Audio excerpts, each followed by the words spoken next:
Hello student, आज हम पढ़ेंगे चैप्टर 9 का ही नेक्स्ट टॉपिक है nested if statement.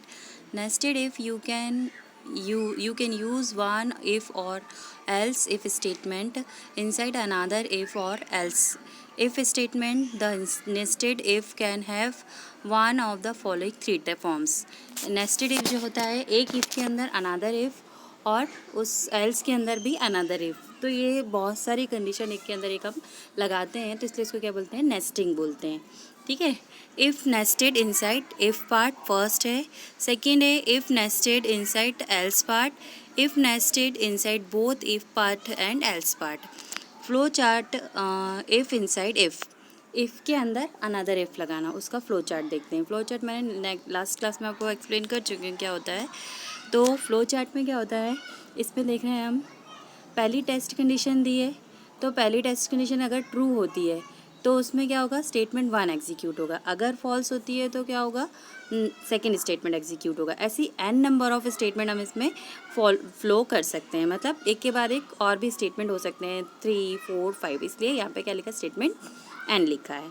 Next, flow chart of if inside else if के अंदर हम इफ़ को देखते हैं कैसे यूज़ करते हैं।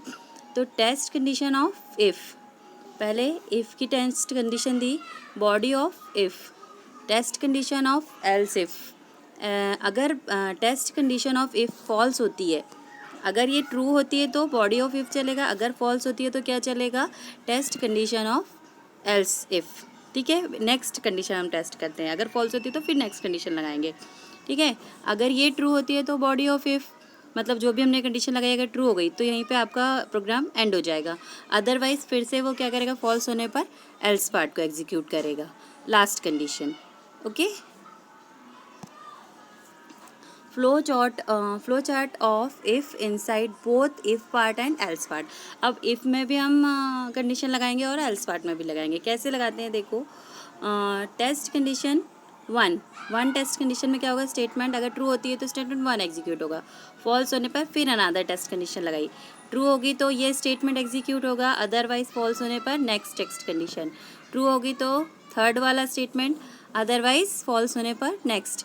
ऐसी n नंबर ऑफ, n मतलब कि 4, 5, 6 जितनी भी कंडीशन हो उतनी हम लगा सकते हैं। n का मतलब एक वेरिएबल दे दिया, मतलब आप इसका कोई नंबर सीक्वेंस नहीं है कि आपको कितनी लगाना है, 5, 6 जितनी भी लगाना आप उतनी कंडीशन इसमें लगा सकते हैं।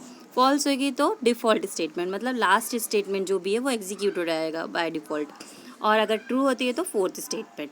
ठीक है। ऐसी n number of statement execute होंगे इसमें। एक सिंटेक्स क्या होता है इसका, इफ़ बुलियन एक्सप्रेशन 1, बुलियन मतलब ट्रू या फॉल्स बता चुकी हूँ मैं। अगर ट्रू होता है तो execute when the expression is true, otherwise else if condition, फिर अनदर कंडीशन लगाते हैं हम, फिर Boolean expression 2, execute when expression is true, अगर ट्रू है तो एग्जीक्यूट होगा, नहीं तो फिर अनदर कंडीशन लगेगी, बुलियन एक्सप्रेशन n। ऐसी n नंबर ऑफ कंडीशन लगेगी, n मतलब कि कितने भी नंबर ऑफ कंडीशन हम इसमें लगा सकते हैं। Execute when the expression is true, otherwise last में क्या होगा, अगर ये सारी कंडीशन ट्रू नहीं होती है तो बाय डिफ़ॉल्ट जो भी हमारा रिजल्ट हमको लास्ट में देना है वो आएगा, execute when the none of the above condition is true. अगर कोई भी कंडीशन ट्रू नहीं होगी तो लास्ट में ये स्टेटमेंट एग्जीक्यूट होगा। प्रोग्राम से समझेंगे तो ज़्यादा अच्छे से आपको समझ में आएगा। देखिए एग्जांपल मैंने लिखा है int digit integer dot parseInt num1 tf dot gate text. ठीक है। एक नंबर, एक मैंने टेक्स्ट फील्ड ली है, उसमें से हमने क्या करा है, एक वैल्यू गेट कर ली डिजिट में, डिजिट नाम के वेरिएबल में। अब मैंने यहाँ पे चेक करा डिजिट इज इक्वल्स टू 0, अगर डिजिट की वैल्यू 0 है तो क्या करेगा वो, संडे प्रिंट करे। 0 मतलब संडे मंडे का प्रोग्राम है। तो MSG label dot set text, एक लेबल ले रखा है, उसमें इसकी वैल्यू क्या सेट कर दी, संडे। एल्स पार्ट है इसका, उसमें हमने एक और कंडीशन दी, अगर digit is equals to double equals to, मतलब हम चेक कर रहे हैं कि क्या यही वैल्यू है, तब हम डबल इक्वल्स टू यूज़ करते हैं। अगर हमको असाइन करना होता है तो सिंगल इक्वल्स टू यूज़ करते हैं। MSG label dot set text Monday. Else if digit equals to 2, अगर 2 है तो ट्यूसडे, फिर 3 है तो वेडनेसडे, 4 है तो थर्सडे, 5 है तो फ्राइडे, 6 है तो सैटरडे। ऐसे ही अगर इन सब में से कुछ भी नहीं है तो क्या होगा, एल्स पार्ट एग्जीक्यूट होगा, मतलब सारी कंडीशन फॉल्स होती है तो क्या होगा लास्ट में ये वाली condition, valid range is 0 to 6, 0 to 6 ही अगर नंबर डालेंगे तो ही एग्जीक्यूट होगा, अदरवाइज लास्ट में डिफ़ॉल्ट मैसेज प्रिंट कर देगा। Okay, thank you.